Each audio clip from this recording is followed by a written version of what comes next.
Splashdown success. Gaganyaan crew escape module detaches, lands in sea. ISRO on Saturday showed its capability to bring back its astronauts to safety in the event of an emergency after the Gaganyaan launch by successfully carrying out the first test vehicle demonstration. The 9-minute and 50-second mission started with a special rocket lifting off the Satish Dhawan Space Center at 10 am and ended with the Indian Navy retrieving the crew module that splashed down gently in the Bay of Bengal. ISRO chairman S. Somnath said, "I am happy to announce the success of mission. Its purpose was to demonstrate the crew escape system for Gaganyaan. The vehicle attained a speed that was a little more than the speed of sound. All systems, include the parachutes, performed nominally to allow the crew module to touch down in the sea at the required velocity."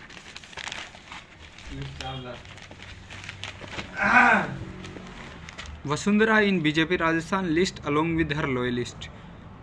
Former Rajasthan CM Vasundhara Raje, close associate Narpat Singh Rajvi and Jyoti Mirdha, daughter of Jat leader Nathuram Mirdha, figure among the 83 candidates BJP announced for the November 25 state polls on Saturday. The party is yet to name its candidates against CM Gehlot and its chief detractor Sachin Pilot at Sardarpura and Tonk respectively, keeping alive the suspense over whom it might field. It assessed the leader of opposition Rajendra Singh Rathod request to shift him from Churu to neighbouring Taranagar. Descendant of Maharana Pratap, Vishwaraj Singh, who has joined BJP recently, will contest from Nathdwara against Congress veteran and Assembly Speaker C.P. Joshi. Vasundhara loyalist Rajvi, son-in-law of former CM Bhairav Singh Shekhawat, who was replaced at Vidyadhar Nagar by Diya Kumari, party MP and scion of the erstwhile royal family of Jaipur, has now been accommodated at Chittorgarh. Vasundhara being renominated did not occasion any surprise, but neither this nor the fact that many of the 50 incumbents being fielded again happen to be her loyalists can lift the fog of uncertainty over the former CM's prospects of taking the helm of third time. The party has so far announced 124 candidates for Rajasthan with 76 still awaited for the 200 members assembly. No union minister or MP was fielded either in Rajasthan or MP. The fifth list of candidates for which was discharged simultaneously. Former party state president and sitting MLA Satish Punia has been retained from Amber on the outskirts of Jaipur. Vasudev Devnani has been fielded from Ajmer, while Suryakant Vyas, a 5-time MLA from Sursagar in Jodhpur, has been replaced by Devendra Joshi. So far, 8 MLAs including Ashok Lahoti from Sanganer have been replaced. 50 sitting MLAs, many Rajya loyalists, have been nominated. Party sources said the candidate list of Telangana is likely to be declared on Sunday, in which sitting MPs including Union Minister and State President G. Kishan Reddy are likely to figure.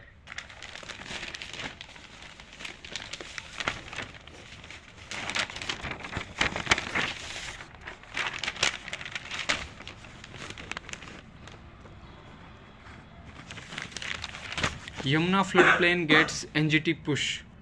National Green Tribunal has appointed a high-level committee to be headed by Delhi's Chief Secretary to inspect, demarcate and prepare an action plan to conserve O2 zone of the Yamuna floodplain. Earlier in July, the level of the river had broken previous records and reached this meters, flooding several low-lying areas including Rajghat and ITO. The tribunal took an interview with Times of India. Why flooding has forced DDA master plan rethink, published in August, and asked the committee to chalk out a plan on how to encroachment could be removed from the zone and what are the environmental threats. The tribunal has asked the committee to submit its report by January 30, 2024. As per the said report, flooding in Delhi is on account of unauthorized constructions in the river floodplain. Around thousands of hectares of the floodplain are present in 22-kilometer stretch of the Yamuna falling in Delhi from Wazirabad to Pala. The delineation of Yamuna is required to prevent illegal developments in the floodplain.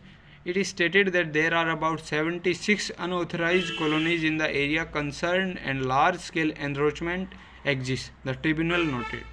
The tribunal bench, headed by Chairperson Prakash Srivastav, stated that it is a view that the floodplain of the Yamuna in the area concerned is required to be identified, demarcated, and notified in the light of the river Ganga Authorities Order 2016. Hence, at this stage, we deem it proper to form a high-level committee headed by Delhi Chief Secretary and comprising nominee from Delhi Development Authority Secretary, Environment, the Delhi Government Secretary, Ministry of Jal Shakti, Executive Director, National Mission for Clean Ganga, and the Commissioner, Municipal Corporation of Delhi.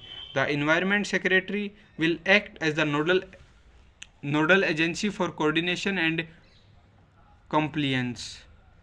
The joint committee will get the spot inspection done and ensure demarcation of the floodplain of the Yamuna in the area concerned and suggest measures to prevent and remove the encroachment and unauthorized construction falling within the floodplain, the tribunal said. The tribunal ordered. The DDA Master Plan 2041 divides ozone in two categories: Zone O1, which is highly enriched and comprise about 35% of the total floodplain, and Zone O2. The O zone is one of the 15 zones marked by the DDA which have areas of the Yamuna and the riverfront. It has ecologically significance in prone to flood and should be a no construction zone, yet it vastly enriched. While Times of India had earlier reported that the officials were thinking of regulating encroachment of O1 and working to adopt a policy of zero tolerance against construction in O2, the experts, however, doubted if dividing the ozone would be a solution of the problem of floods, with floodplains in the Yamuna believed to be vast than mere 10,000 hectares confined under the terminology of ozone, a part of which is likely to be comprised forever. Experts had been pointing out that a detailed study would be required to figure out the ways through which the impact of flood could be reduced in future.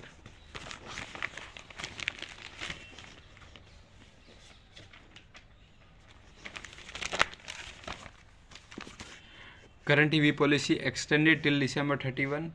Transport Minister Kailash Gehlot on Saturday said the Delhi Cabinet has approved extending the existing Delhi electric vehicles policy since December 31 of this year or till notification of the revised version of the scheme, whichever is earlier. All incentives, including subsidies available to people buying electric vehicles under the existing policy would remain available during the extension period, Gehlot added. Launched in August 2020, Delhi's electric vehicles policy expired in August this year. Though Delhi government was working on a revised version of the policy, it was still in the making when the existing policy expired. Delhi government's transport department immediately announced the extension of the existing policy. Sources said Delhi cabinet on Saturday stamped its approval to the transport department decision. The Delhi cabinet led by CM Arvind Kejriwal had been given its approval to extend the existing Delhi electric vehicle policy till December 31, 2023 or till notification of the Delhi EV policy 2.0, whichever is earlier. All incentives, including subsidy under the existing policy, shall continue. Delhi EV policy 2.0 is in the final stages and after necessary approvals shall be notified soon. Gehlot posted on. Okay.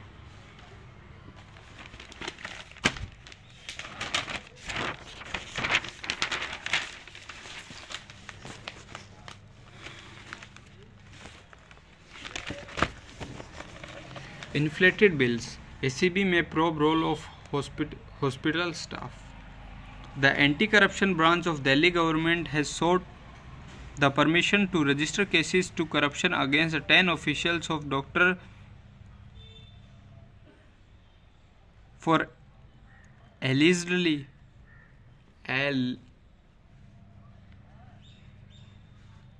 allegedly not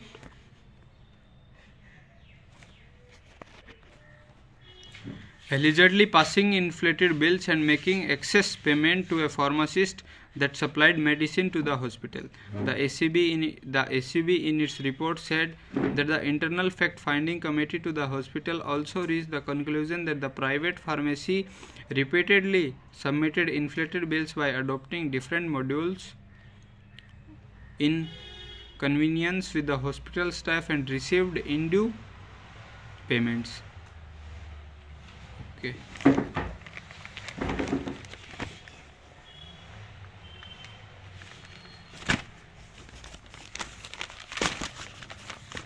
Namo Bharat. Journey begins with roses, chocolates, selfies and shirts. The first Namo Bharat train rolled out of Sahibabad station at 6 am on Saturday with a small group of riders who made a special effort to become part of the special moment. There were rewards, chocolates, roses and certificates for the earliest birds, some of whom had waited patiently at the station from 4:30 as the country's first rapid rail began passenger operations on a 17-kilometer section of the inaugural Delhi Meerut corridor that was flagged off by the Prime Minister on Friday. Atharva, a 2-year-old boy who came with his family, was possibly the youngest rider on the first train, while Sahib Ahmed was the first to purchase a Namo Bharat ticket from Sahibabad to Dhuai. The NCR Transport Corporation Rapid Rail Operator expected day 1 ridership to cross the 10K mark. Downloads of the Namo Bharat Connect app, which helps commuters navigate rapid rail and buy tickets, has exceeded 2,000 by Saturday evening, with a few hours still to go for train services to wrap up the day at 11 pm. Speaking to Times of India, Ahmed, a Vasundhara resident, said he had seen the rapid rail corridor taking shape for years and wanted to make sure be a part of the milestone. I wanted my name to be recorded as the first to book a ticket in the Namo Bharat train. So I reached the Sahibabad station before 5 am, even though I know the service would be only start at 6 am, said Ahmed, who was among those to be awarded a first rider certificate by the NCRTC. Asked about the ride, Ahmed said he had expected it to be similar to metro. I was wrong. It was totally different, he said. Yogendra Sharma, who too was among the first riders, described the station in the train as world class. When Delhi Metro launched its first line from Tish Hazari to Shahadra in 2002, I had gone there within days to get a feel of a metro train. This time I wanted to be here for the first day itself, said Sharma, who had come from Muradnagar. Passengers who boarded the trains on Saturday moved from the compartment to another to check out the facilities, posing frequently for selfies, video calls and also going live on social media. Samendra Singh, a student, kept changing seats till a train attendant gently restrained him. I just wanted the best view. I was so excited I couldn't resist it. Singh grinned. Okay.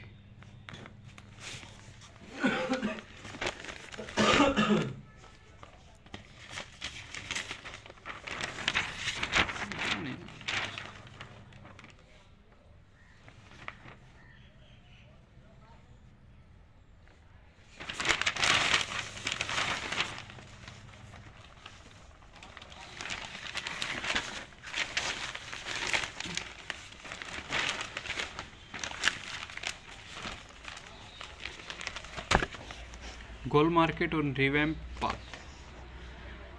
Lieutenant Governor V.K. Saxena finally laid the foundation stone for the restoration and conservation of Gold Market, as a museum on Saturday, a project pending over 15 years. He also announced that the name of the museum would be Virangana to honor the women achievers of the country. The museum will showcase the contributions made by women of India in art, literature, culture, social sector, medicine, science and technology, as well as the struggle for independence, the LG said. Though New Delhi Municipal Council has targeted completion of the project in 2 years, all efforts will be made to complete it in less than that, he added. I am hoping that the heritage site will evolve as a central place for the visitors and everyone coming to Delhi will wish to visit it. Saxena assured that the originality of the historic hexagonal market would not be tampered with when carrying out the restoration works. The project cost is estimated at rupees. This among the salient features of the restoration are a glass dome in the central courtyard and an insulated roof, central air conditioning, ornamental fittings and fixtures, and subway and lifts. The project will also add public amenities and disabled accessibility. The museum will give a service block with several facilities including utility areas, a food court, a gallery for displaying artworks, said an NDMC official. A subway connecting to RK Ashram Marg will be constructed to allow people to reach the structure located in the center of a traffic roundabout easily. As the parking facility, the LG said a plot close to Gol Market belonging to the Land and Development Office has been identified for the purpose. Talking about the museum, NDMC Vice Chairman Satish Upadhyay said visitors can look forward to an enthralling exhibition featuring visual displays and informative panels that highlight the extraordinary stories of remarkable women. The restoration and renovation of Gol Market was pending since 2006. Saxena inspected the site on June 16 last year and directed the expediting of the project. An updated proposal was placed at the meeting of NDMC in August. On June this year, this civic body approved a proposal for restoring the existing market structure rather than demolish it. On August 23, NDMC finalized the agency to carry out the restoration and development work while approving the proposal for redevelopment of the service blocks and a subway in the area. NDMC's first high-tech library to be ready by early next year. New Delhi Municipal Council is constructing a first high-tech multimedia library next to Navyug School Mandir Marg to provide a peaceful reading space in the middle of the city. The three-storied structure with a total build-up area of this has many advanced features. The library will give provision to 30,000 books and a total sitting capacity of 200 people. While the work on building structure is completed, it will take another 4-5 months to make the facility fully operational, said Lieutenant Governor V.K. Saxena after inspecting the project on Saturday. The ground floor of the library will give a multi-purpose auditorium and green room that can be used by the children of Navyug School. Besides, there will be a lift lobby for visitors to access the library on first and second floors. On the first floor, there will be a provision for the children activity area. Here, provision for board games, clay activities, coloring and paintings activities for 12 kids will be made in addition to ample sitting space. To give a classy look to the place, interiors of the first and second floors will be done with acoustical fabric panels and suspended linear lighting for proper readings. A reception at the entrance will be made for issuing or returning books, said the official. A multimedia visual room for small seminars, gatherings of 50 persons, book launches, audio-video presentation, etc. will be made on the first floor.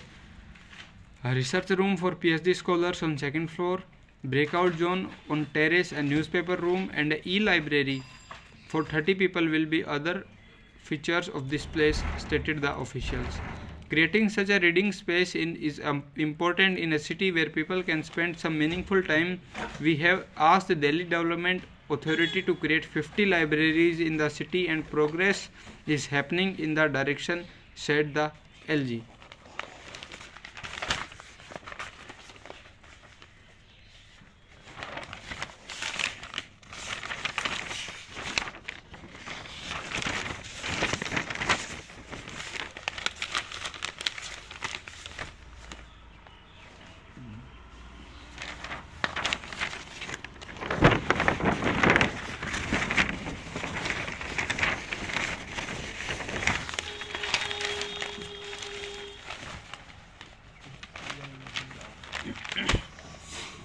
NCBC notice to West Bengal on Central OBC list tweak.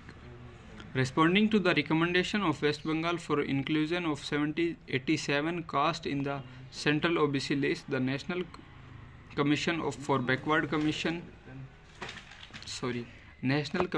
Backward Classes asked the state to produce the status of these communities going back to the Imperial Gazetteer and their ethnographic details, noting that the state has not hiked the OBC quota from 17% to 22% as was suggested by it. The NCBC has asked West Bengal to give the reason for interaction and produce the basic file on the subject. The NCBC has said, since the State OBC Commission has mentioned in its advisories that many of these backward castes in Bengal were converts from Hinduism to Islam, the state should produce gazetteer and ethnographic details of such castes to back its claim that they were Hindu OBCs before they converted. Out of 179 castes in the state OBC list, 118 are Muslims. The national panel has asked the Bengal Chief Secretary and State OBC Welfare Department Secretary to personally bring the details for the hearing on November 3. The NCBC notice comes in the wake of panel Chairman Hansraj Ahir's statement over last few months in the matter. Also, Trinamool Congress has diverged from the consensus in the opposition India bloc that there should be a caste census in the country. Crucially, in the notice, Ahir has noticed that Bengal has total reservation quota going up to 45%, which has a margin of 5% to touch the upper ceiling allowed by the Supreme Court.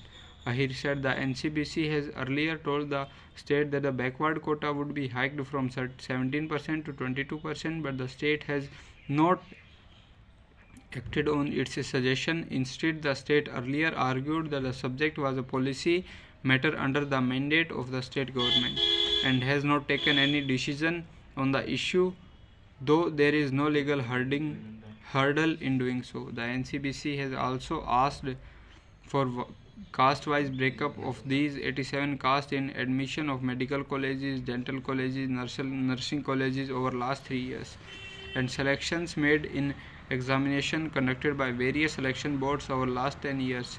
It has also sought caste-wise breakup of employees across Group 14 in ministries, departments, educational institutions, medical institutions, and local bodies. ISRO takes a dip in sea before Gaganyaan soars.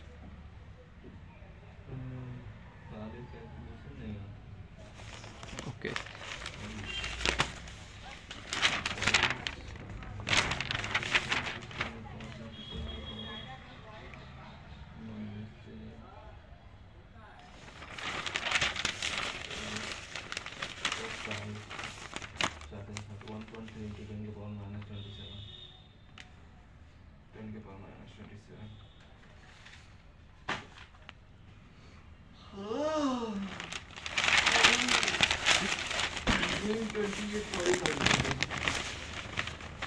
(2028) Olympics. T20 cricket's rise to global stage mirrors India's ascent. In August 1900, a cycling venue in Paris, the Velodrome de Vinci, saw two teams play the first and so far only Olympic cricket match. The two teams, Great Britain and France, were not even true national sides, the English being represented by the Devon and Somerset Wanderers Club, then touring France. After 2 weeks of siege, aid starts moving into Gaza Strip.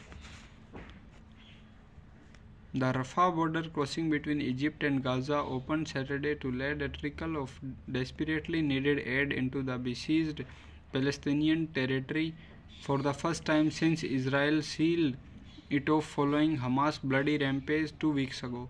Just 20 trucks were allowed in, an amount workers said was insufficient to address the unprecedented humanitarian crisis. More than 200 trucks carrying 3,000 tons of aid have been waiting nearby for days. The flatbed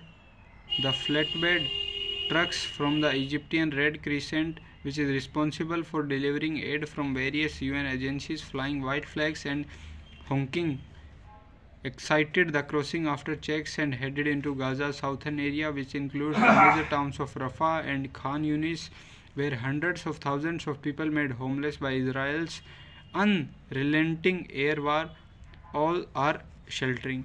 The crossing, the only one into Gaza not controlled by Israel, closed again after the trucks passed. Israel kept up airstrikes on targets around Gaza in Saturday's early hours after Prime Minister Benjamin Netanyahu vowed to fight until victory. Following the release of the first two hostages by Hamas later in the day, Israel's military spokesman said the country planned to step up its attack as preparation for the next stage of its war on Hamas. Asked about a possible ground invasion, Rear Admiral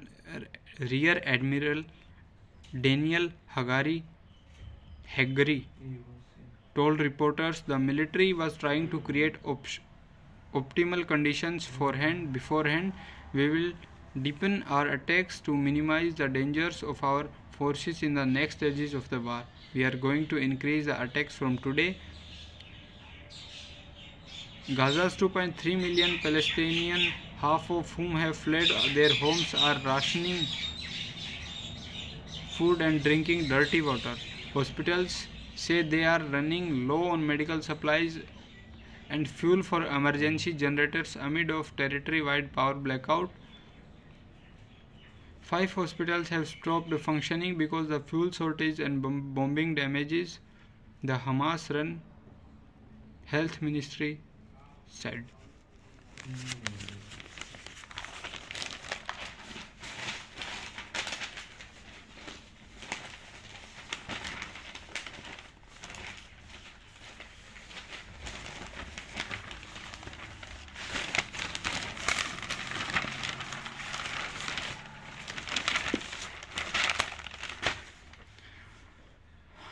Clash of the table toppers. As Rohit Sharma led India takes on New Zealand in its World Cup clash at the scenic Dharamshala ground today, the winning streak of one of the teams will end. Both have won their first 4 matches and are on the top of the leaderboard. India is playing without the injured Hardik Pandya, which will force the management to think about the team composition. Will they bring the Shami or Ashwin instead, or will they bring in Surya Kumar to strengthen the batting and opt for Shami in place of Shardul?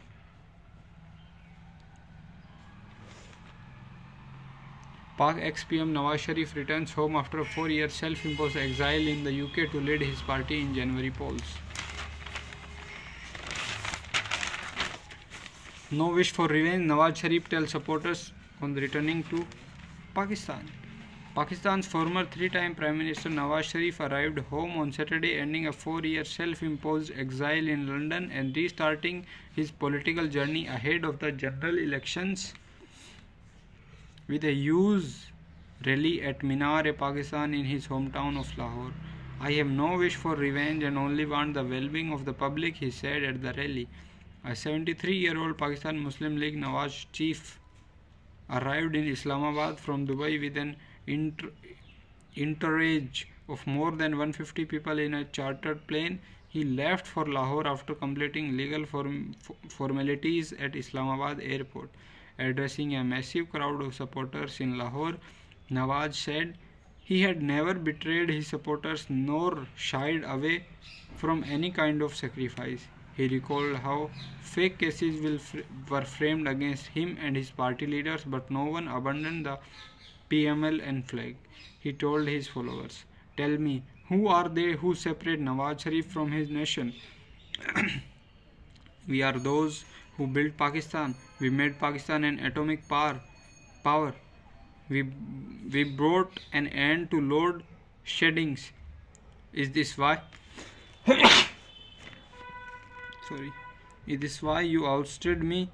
We are making Pakistan an Asian tiger. We want to take Pakistan to G20, he said, adding that sit-ins were organized and held against him during his tenure, but he kept working on the public. Sunak AI guest list may fall short. Worldly leaders. Wide sweeping changes proposed to HIV visa program to curb fraud. Okay, thank you. Bye bye.